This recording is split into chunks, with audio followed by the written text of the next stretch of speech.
তিনি কোথা দিয়ে প্রবেশ করেছিলেন? মেন দরজা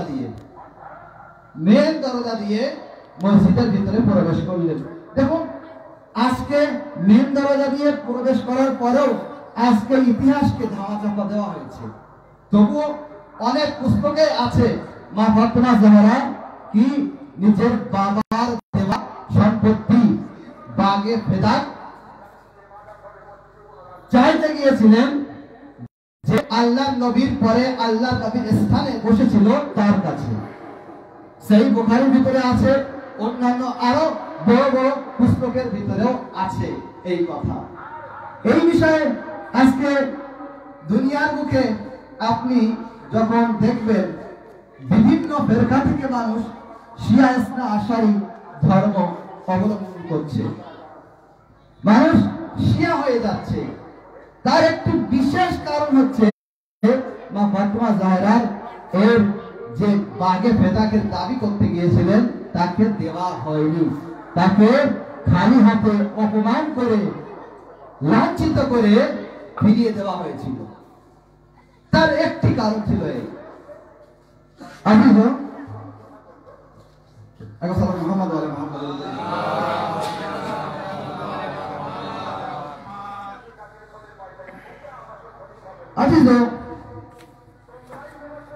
এরপরে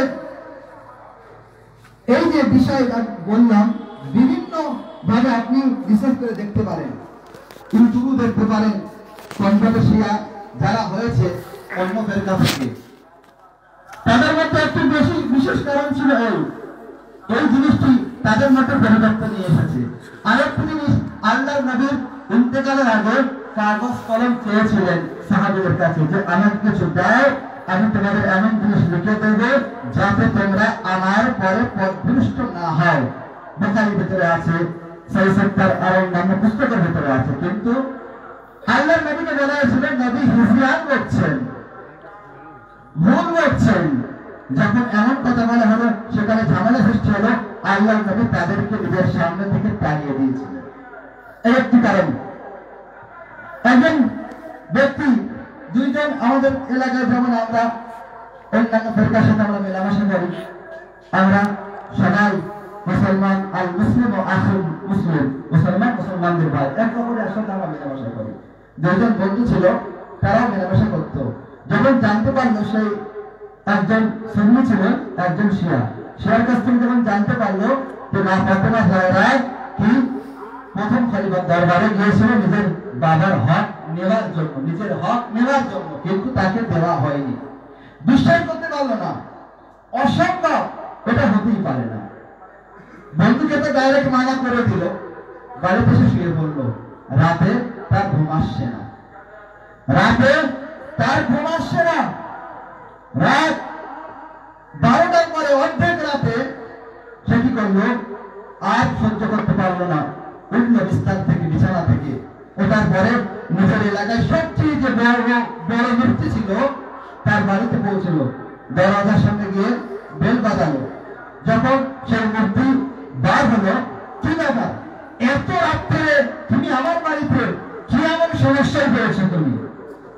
তখন বলছে, হুজুর আমি একটু অনেক বড় সমস্যায় পড়েছি। কি বলো? বলছে, হুজুর আমার সাথে একটু আপনার মসজিদে যেতে হবে। আরে এখানে বলো, কি অবস্থা, এখানে বলতে পারো? বলছে, না হুজুর আমার সাথে একটু আপনাকে মসজিদে যেতে হবে। সেই হুজুরকে সাথে নিলেন, নেওয়ার পরে মসজিদে নিয়ে গেলেন। যাওয়ার পরে বলছে, হুজুর আপনি এই কোরআনটি আপনার মাথায় রাখুন। আরে কি হয়েছে বলবে তো? একবার রাখুন, তারপর বলছি। হুজুর কোরআনে মজিদ নিজের মাথায় রাখলো। বলছি, হুজুর আপনি বলুন তো, আমি শুনলাম মা ফাতেমা জাহরা প্রথম খলিফার দরবারে নিজের হক চাইতে গিয়েছিলেন, আর তাকে হক দেওয়া হয়নি। সাথে সাথে কোরআন নামিয়ে দিলেন, তুমি কোন শিয়ার পাল্লায় করেছো, ওদের সাথে মিশবে না, ঈমান নষ্ট হয়ে যাবে। হুজুর আপনি হ্যাঁ কি না এই অ্যান্সার দেবেন, আর কোন উত্তর আমি শুনতে চাই না, হ্যাঁ কি না। অনেক জেদ করলো, তারপরে আবার কোরআন মাজিদ মাথায় নিল। বলুন, মা ফাতেমা জাহরা খলিফার দরবারে গিয়েছিলেন নিজের বাবার দেওয়া লিখিত সম্পত্তি চাওয়ার জন্য? বলছে হ্যাঁ, মা ফাতেমা জাহরা গিয়েছিলেন। হুজুর, তাকে কি দেওয়া হয়েছিল? বলছে না, তাকে দেওয়া হয়নি। এটা কি বুখারীর ভিতরে আছে হুজুর? আমি শুনলাম। বলছে হ্যাঁ, এটা বুখারীর ভিতরে আছে। সাথে সাথে তখন সে আবার বলতে লাগলো, তুমি শিয়ার পাল্লায় পড়েছো, ওদের সাথে মিশো না, তোমার ইমান নষ্ট হয়ে যাবে। হুজুর, আমার আর কিছু শোনার দরকার নেই। আরে নবীর কন্যা, কোন বড় ব্যক্তির কন্যা যদি আমাদের কাছে কোন সাধারণ জিনিস চাইতে আসে, তখন আমরা এমনিতেই তাকে দিয়ে দেই। আরে যে নবী রাহমাতুল্লিল আলামিন আছে, যদি তার ওই সম্পত্তি না হয়ে থাকে, তাকে দেওয়ার দরকার ছিল। ফাতেমা ছিল না, ফাতেমা তো বাসাতুম মিন্নি, ফাতেমা রাসূলের অংশ ছিল। তো ফাতেমা জাহরাকে ফিরিয়ে দেওয়া হয়েছে, তাকে নিজের বাবার দেওয়া সম্পত্তি দেওয়া হয়নি। আমি আর কিছু শুনতে চাই না। সাদ মুহাম্মদ ওয়া আলি মুহাম্মদ। ব্যাস, সে এরপরে শিয়া হয়ে গেল। পাকিস্তানের একজন অনেক বড় আলেম দ্বীন, মুআল্লিকে আযম বলা হয়, যার দেওবন্দি থেকে শিয়া হয়েছিলেন ইসমাইল দেওবন্দি। বিখ্যাত, আপনারা নেটে সার্চ করবেন, বিখ্যাত।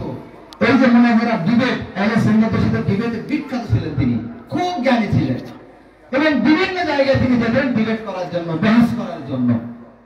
একদিন তিনি গেলেন রাওয়ালপিন্ডি বহস করতে। যখন সেখানে কিছুদিন ধরে এই বিষয় নিয়ে আলোচনা হচ্ছিল যে মা ফাতেমা জাহরা কি নিজের বাবার হক নেওয়ার জন্য গিয়েছিলেন, কিন্তু তাকে দেওয়া হয়নি, এটা হতে পারে না, অসম্ভব। এবারে শিয়ার সঙ্গে কম ছিল সেখানে, তারা আলেম হিসেবে ওই দেওবন্দি থেকে যে কনভার্ট হয়ে শিয়া হয়েছিল ইসমাইল, ওই ইসমাইল দেওবন্দিকে ডেকেছিল। যখন সেখানে বহস চলছে দুপুর পর্যন্ত, সেখানে যে সেই স্থানের নেতা ছিল একজন বড় মাপের, তার নাম ছিল আশিক চৌধুরী। সে পরিচালনা করছিল ওই ডিবেটটি, ওই বহসটি। এবারে হয়েছে যখন বহস করতে করতে কোনো সমাধান হচ্ছে না, একের পর এক এদিক ওদিকে চলে যাচ্ছে মেন জায়গা থেকে। ইতিমধ্যে নামাজের টাইম হয়ে গেল। যখন নামাজের টাইম হয়ে গেল, আহলে সুন্নাত ভাইরা, আহলে সুন্নাত ভাইদের যে আলেম দ্বীন ছিল, তার ভিতরে নামাজ পড়তে চলে গেল। আশিক চৌধুরী ও আহলে সুন্নাত ছিল, ও চলে গেল নামাজ পড়ার জন্য। জোহরের নামাজ যখন হয়ে গেল, কি করবে, সবাই চলে যাও, মাওলানা সাহেব একা থাকবে। মাওলানা সাহেবকে সেখানে দাঁড় করালো। এরপর কি করলো, মসজিদের দরজা বন্ধ করে দিল আশিক চৌধুরী। মসজিদের দরজা বন্ধ করে দেওয়ার পরে, মাওলানা সাহেব আপনি মেহরাবে বসে আছেন, এই যে মসজিদ আল্লাহর মসজিদ আছেন, আচ্ছা অনেক কিছু শুনলাম, কিন্তু আপনি বলুন, মা ফাতেমা জাহরা কি প্রথম খলিফার কাছে এই যে নিজের বাবার দেওয়া সম্পত্তি তারা বলছে চাইতে গিয়েছিলেন, এটা কি সঠিক না ভুল? ওই মাওলানাও আবার কথা বলতে চাইল। সাথে সাথে আশিক চৌধুরী তিনি বললেন, মাওলানা সাহেব শুধু এইটুকুই বলুন, গিয়েছিলেন কি জাননি? বলছে হ্যাঁ গিয়েছিলেন। তাকে দেওয়া হয়েছিল কি হয়নি? বলছে না, তাকে দেওয়া হয়নি। তখন কি বলছে সে আশিক চৌধুরী, মাওলানা সাহেব আমি যদি মারা যাই আর আমার কন্যা যদি আপনার কাছে গিয়ে কোনো সাধারণ একটি জিনিস চায়, আপনি তাকে দেবেন? তখন সেই মাওলানা বলছে হ্যাঁ, আরে আপনার কন্যা আছে, আপনি একজন মহান ব্যক্তি, কেন দেবো না? বলছে আল্লাহু আকবার, আরে মুফতি তোমার কাছে আমার সম্মান তো অনেক আছে, কিন্তু আল্লাহর নবীর সম্মান তোমার কাছে নেই। আল্লাহর নবী গিয়েছিলেন, নবীর কন্যা গিয়েছিলেন সেই দরবারে, কিন্তু আল্লাহর নবীর কন্যাকে বিনা হাতে ফিরিয়ে দেওয়া হয়েছিল। আরে সে কেমন ব্যক্তি ছিল, নবীর কন্যা কিছু চেয়েছে আর তাকে না দিয়ে ফিরিয়ে দেওয়া হয়েছে। সালাওয়াত মুহাম্মদ এইভাবে সেই আশিক চৌধুরী ও শিয়া হয়ে গেল। এরকম বিভিন্ন জায়গায় বিভিন্ন স্থানে আপনি যখন দেখবেন যারা কনভার্ট শিয়া হচ্ছে, এই কয়েকটি জিনিস দেখেই বেশিরভাগ পরিবর্তন হয়।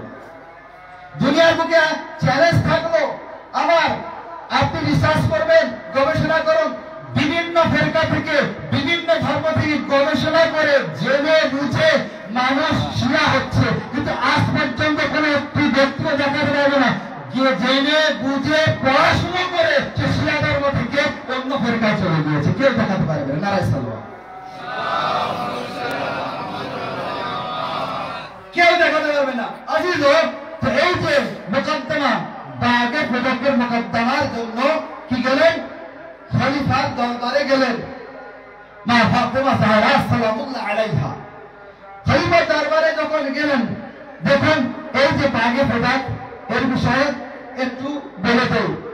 বাগে ফেদাক কিভাবে আল্লাহর নবীর কবজায় এসেছিল।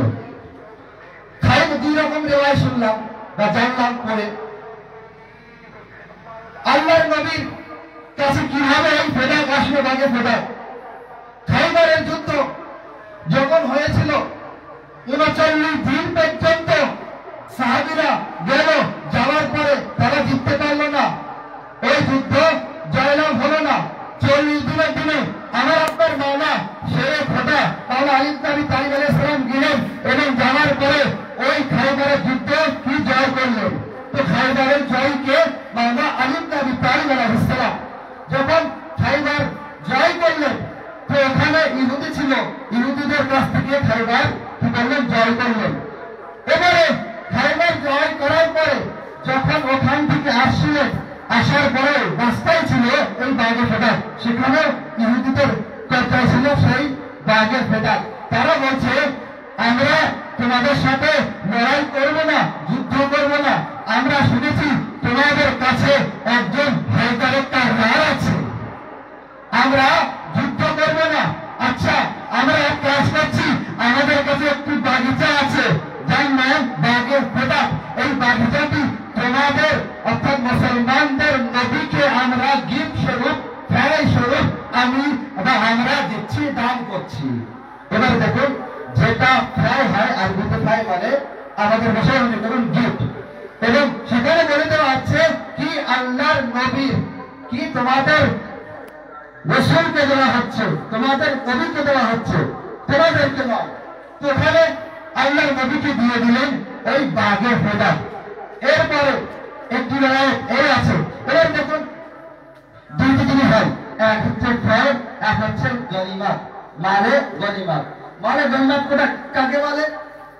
মালে গনিমত হলো যখন যুদ্ধ জয়লাভ হয়, তারপরে যে সমস্ত মাল হাসিল হয়, অর্জন হয়, সেই সমস্ত মালকে বলা হয় মালে গনিমত। ওই মালে গনিমতের উপরে কার অধিকার আছে? যারা সবচেয়ে বেশি অধিকার হলো যে ফাতা হয়, অর্থাৎ যে জয়ী হয়, যুদ্ধকে যে জয়লাভ করে, তার সবচেয়ে বেশি হক থাকে, সে বেশি পায় মাল। তারপরে যারা লড়াই করে তাদেরকে দেওয়া হয়। আল্লাহর নবীর কত কারাম ছিল, কত দয়া ছিল, কত সাকাওয়াত ছিল তার ভিতরে। কি আল্লাহর নবী যে জয়ী তাকে দিতেন, যে লড়াই করতেন তাকে দিতেন, যে সাথে থাকতে লড়াই করতো না তাকেও দিতেন। এমনকি বাদাল ফাত, যারা লড়াই না করে অনেক পরে আসতো, তাদেরকেও আল্লাহর নবী বঞ্চিত করতেন না, তাদেরকেও ওই মালে গনিমত দিতেন। কারা ছিল বিস্তারিত বলবো না, কারা এমন ভাবে মাল নিত আপনারা ইনশাআল্লাহ বুঝতে পেরেছেন। এইবারে ওই যে মালে গনিমত, তার উপরে কার অধিকার? যারা যুদ্ধ করে, যারা যুদ্ধের ময়দানে যায়। কিন্তু এই যে বাগে ফেদাক, এটা কিন্তু মালে গনিমত নয়। মালে গনিমত যেখানে রক্ত ঝরবে, পাসিনা অর্থাৎ ঘাম বার হবে, যেখানে যুদ্ধ হবে, যুদ্ধ করার পরে যে মাল অর্জন হবে তাকে বলা হয় মালে গনিমত। তো ওটা ছিল মালে গনিমত। এবার দেখুন এই যে মালে গনিমতের কথা আসে, আরেকটু বলি। ওই মালে গনিমত যখন ওখানে সবাইকে দিয়ে দিলেন, খাইবারের কথাই বলি ব্যাস, যখন সবাইকে দিয়ে দিল, এদিকে মদিনায় যারা যায়নি তারা অপেক্ষায় ছিল কখন আলী আসবে, আমরা মাওলা আলীর কাছ থেকে মাল পাবো। মাওলা আলী যখন ফিরলেন, উটের উপরে সোনা, দানা, খেজুর আর অন্যান্য জিনিস ভরা আছে। কাম্বার উটকে ধরে নিয়ে যাচ্ছে। মাওলা আলী বললেন, কাম্বার যাও, ওই যে ফকিরা চলে এসে সবাই, মাওলা আমাকে দিন, মাওলা আমাকে দিন, মাওলা আমাকে দিন। বলছে কাম্বার সবাইকে দিয়ে দাও। এক এক করে যখন ওই মালে গরিবা দিতে লাগলেন। মালার কেরামাত যখন দেখলেন, মালার সাখাওয়াত যখন দেখলেন, আরে কেউ এসে বলছে মাওলা আমাকেও কিছু দিন, এমন ভাবে যখন বারবার চাইছে, কাম্বার কি করলো, ওই উটের দড়ি ছেড়ে দিয়ে সাইডে সরে গেল। একবার যখন সাইডে সরে যাচ্ছে, মাওলা বলছে কাম্বার, আরে তুমি কেন সাইডে চলে যাচ্ছ?